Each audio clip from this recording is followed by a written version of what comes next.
The Daily Brad Devotions. Today's reflection with Pastor Jeff Eliscopides.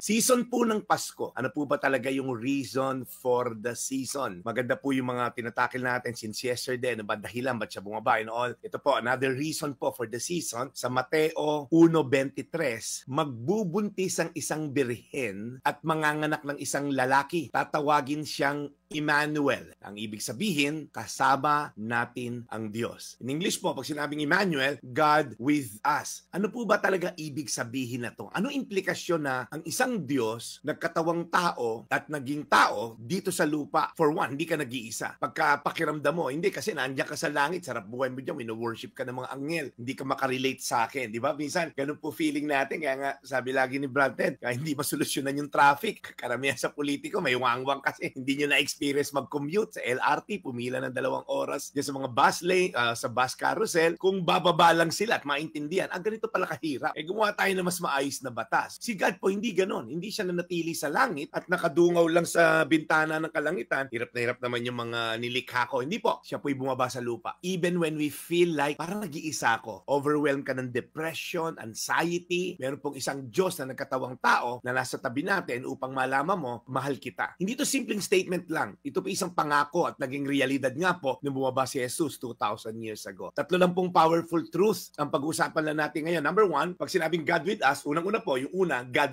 is with us. Kasama natin siya in every season. High, low, victory, defeat, nandiyan po siya. Walang laglagan, ika nga, hindi kanya iwanan. Pangalawa, God is for us. Hindi siya spectator lang o nakikipanood lang. Active po siya, nagtatrabaho, he is actively working for our good and for His glory. Kahit po hindi natin nakikita. Gusto kanya pagalingin, pari kagalingan mo, magbigay luwalhati sa Kanya. Gusto kanya makaahon niya sa hirap upang maging testimony ka na ang nagtitiwala sa Diyos, hindi niya ginugutom. God is not just with us, but God is for us. Nandito siya para tayo makasama. And lastly, God is in us. Sa pamagitan po ng banal na Espiritu, nung si Jesus ay umakyat sa langit, binababa po yung God, the Holy Spirit, at nananatili pong nananahan sa ating mga puso. Iniingatan tayo, ginaguide tayo, kino-comfort tayo every day. Una po, God is with us, God is for us, and also God is in us. Napakalaga po nito. Marami sa atin minsan, feeling nyo, iniwan na kayo ni Lord. This verse reminds us, hindi ka nilaglag ni Lord, hindi ka niya iniwan. He is closer than you think. Kaya as I end, before we pray, kung feeling mo lost ka, burdened, parang hindi mo na kaya, remember, Emmanuel, God is with you. Lumapit ka sa Kanya, open your hearts in prayer, sabihin mo lahat ng laman ng puso mo, at ngayong Pasko na to, ngayong season na to, huwag natin kalimutan, pinakamagandang regalo natin ay ang hindi material, kundi ang presensya ng Diyos sa buhay natin. Mateo 1:23, magbubuntis ang isang birhen at manganganak ng isang lalaki. Tatawagin siyang Emmanuel. Ang ibig sabihin, kasama natin ang Diyos. Lord, maraming salamat dahil ang Pasko ay hindi lang about gift giving, Christmas bonus, 13 month. Lord, ang Pasko ay ang pagbaba mo sa lupa upang ipahiwatig at iparamdam at padama sa amin na kami ay mahal mo. In fact, namatay ka para sa amin. Kaya Panginoon, tanggalin niyo Lord yung masyadong commercialism ng Christmas season na it's all about the iPhone 13, iPhone 15, iPhone 16, iPad, puro gadget ang nasa isip na matatanggap namin. Bagkus isipin namin, ikaw ang presensya mo ang pinakalaga more than anything. In Jesus' name,